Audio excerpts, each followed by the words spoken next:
ये मंगल कार्य है और इसमें अनुशासन बहुत जरूरी होता है। मेरा सभी भाई बहनों से, बुजुर्गों से निवेदन है कि थोड़ा ही सुने लेकिन कुछ ग्रहण करके जाएं, क्योंकि हमारा भी 40-45 साल का अनुभव है।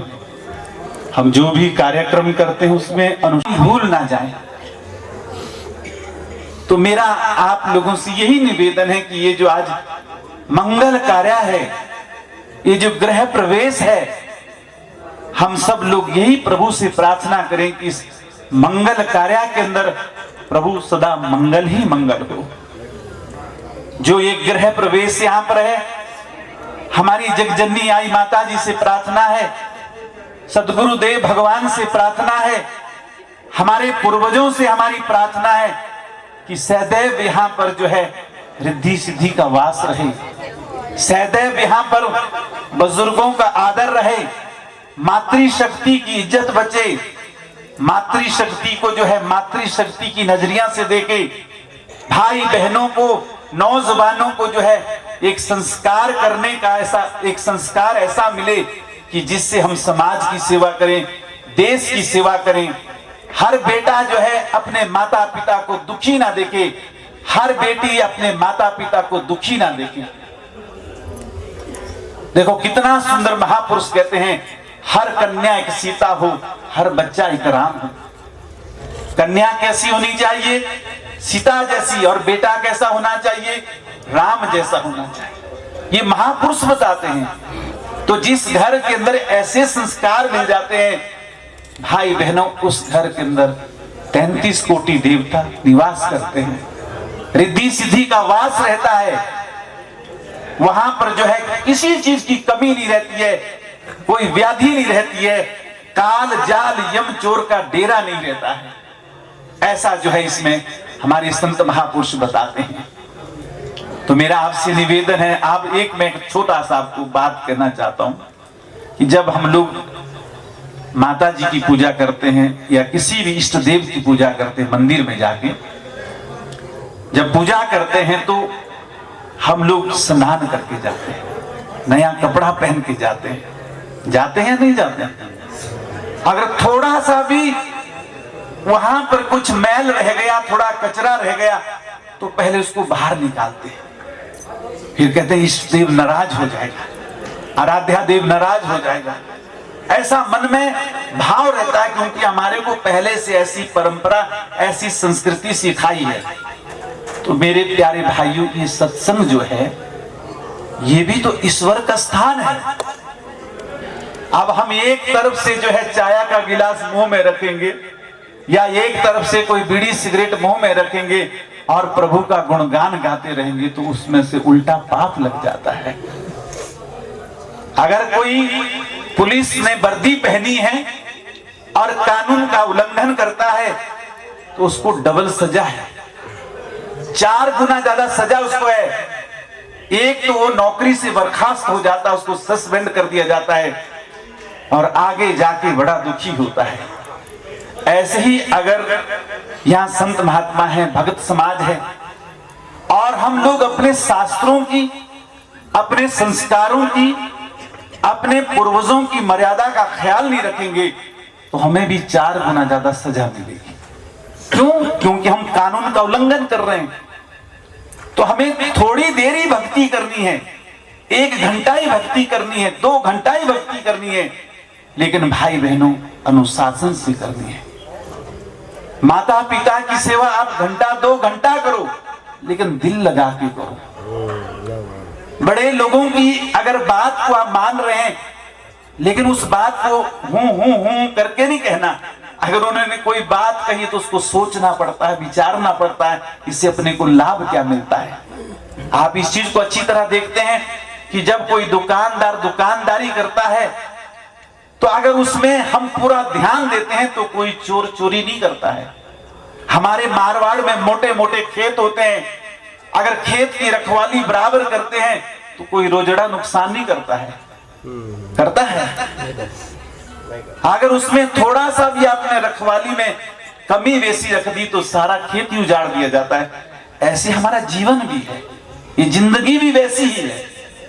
अगर इस जिंदगी के अंदर हम लोग ध्यान नहीं देंगे, अनुशासन नहीं रखेंगे, चाहे भक्ति की बात है, चाहे बड़ों की मर्यादा की बात है, चाहे भजन बंदगी की बात है, चाहे वेद शास्त्रों की बात है, भगवान श्री राम स्वयं कहते हैं कि जो भगत मर्यादा रखता है वो मुझे अति प्रिय लगता है, प्राणों से भी प्यारा मुझे लगता है जो मर्यादा रखता है। अब भगवान राम ने कितनी मर्यादा रखी, इसलिए उनका नाम क्या बन गया? मर्यादा पुरुषोत्तम। भगवान श्री कृष्ण को देखिए, भगवान श्री कृष्ण का नाम योगेश्वर हम कहते हैं, योगी लोग उनकी पूजा करते हैं, लेकिन भगवान कृष्ण के पास क्या था? ज्ञान था, क्योंकि उस ज्ञान के द्वारा ही भाई बहनों उनकी पूजा होती है। इसलिए पूजा का मतलब होता है पूर्ण जाप।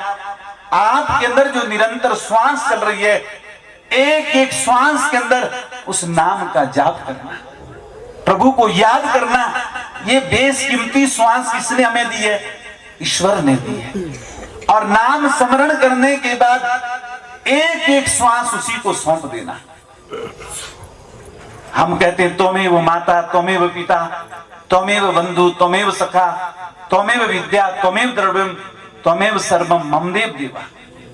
तुम ही मेरे माता हो, तुम ही मेरे पिता हो, तुम ही मेरे बंधु हो, तुम ही मेरे सखा हो, तुम ही मेरे आराध्या देव हो। क्योंकि इस प्राण की पूजा की गई है।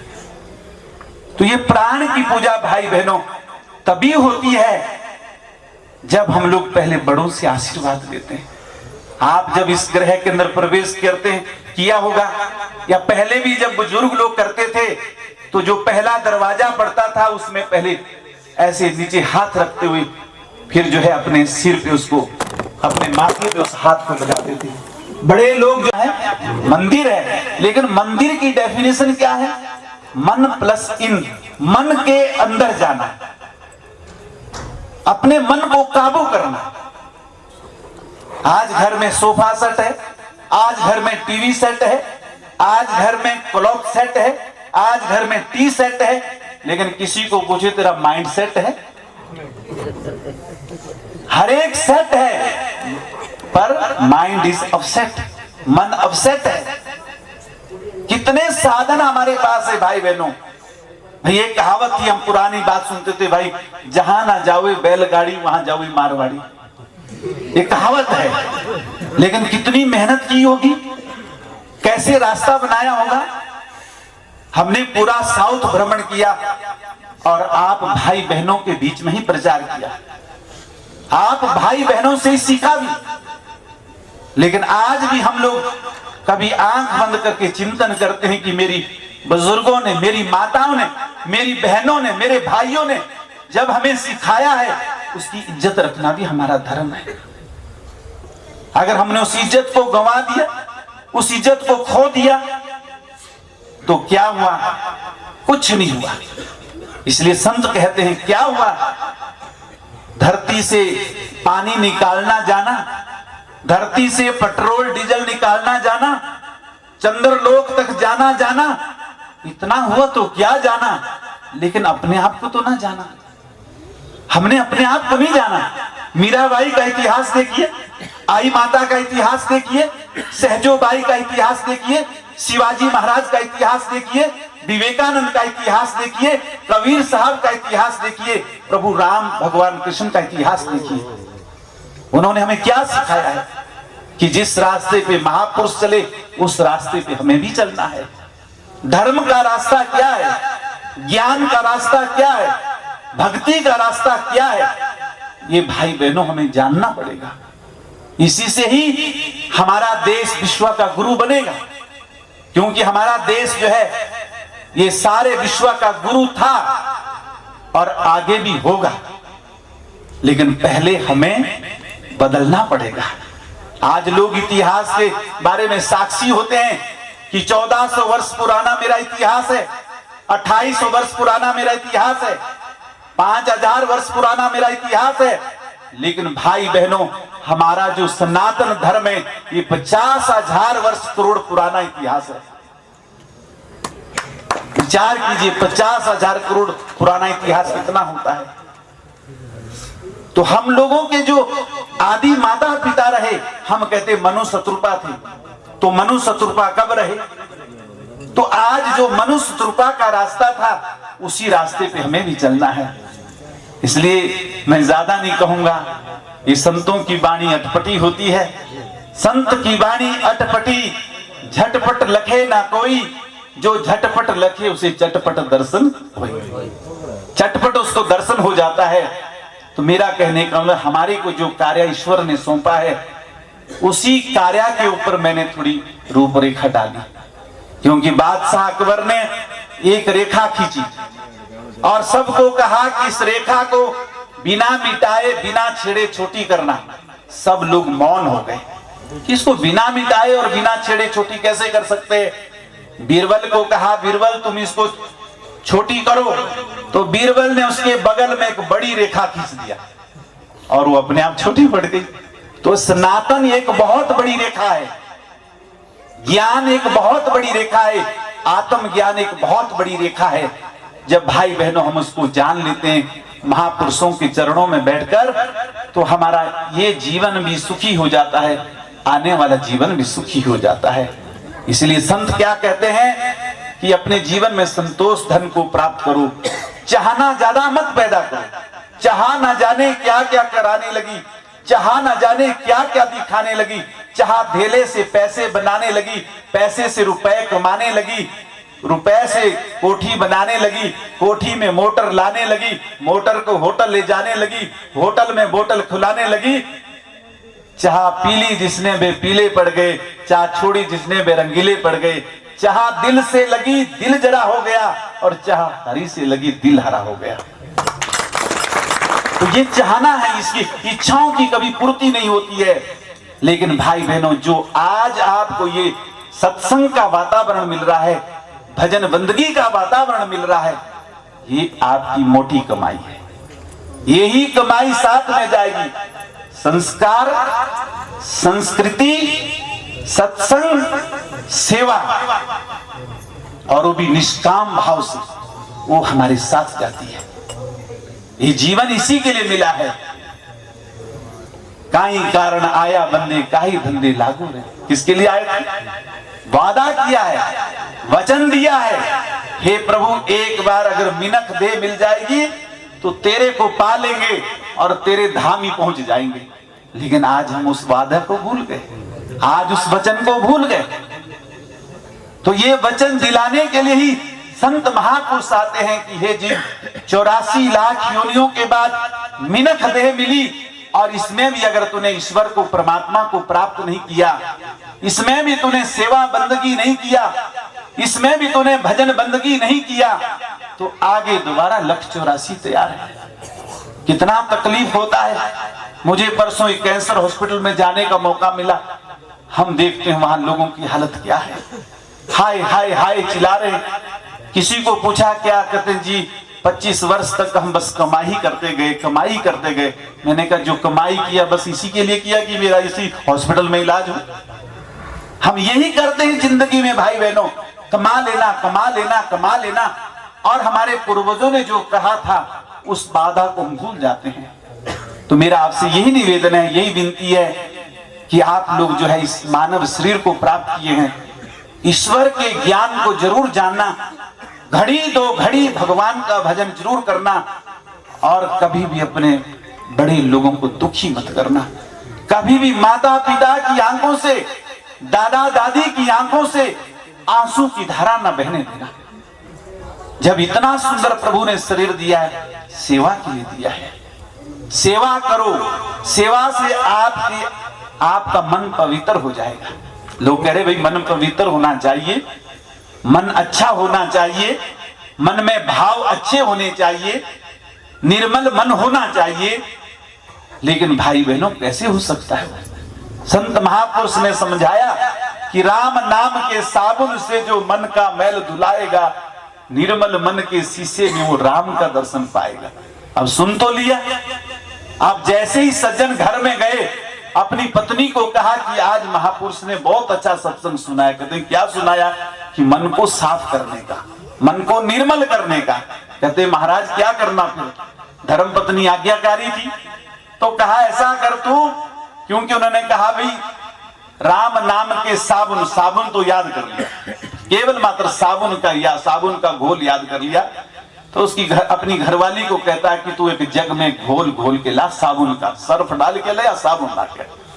तो उसने पूरा बढ़िया करके घोल बनाया और शाम को जैसे 10-11 बजे वो महानुभाव सोने लगे तो 2 गिलास गड़गड़ करते जो है पी डाला, क्योंकि साबुन की घोल की याद रह गई। अब जब पूरा पी डाला तो 2-4 घंटे के बाद कुड़ कुड़ कुड़ कुड़ कुड़ चल पड़ी, और उसके बाद उसको बाथरूम, बाथरूम से बिस्तर, बिस्तर से बाथरूम, तो सारी रात भर वो शौचालय में दौड़ता गया।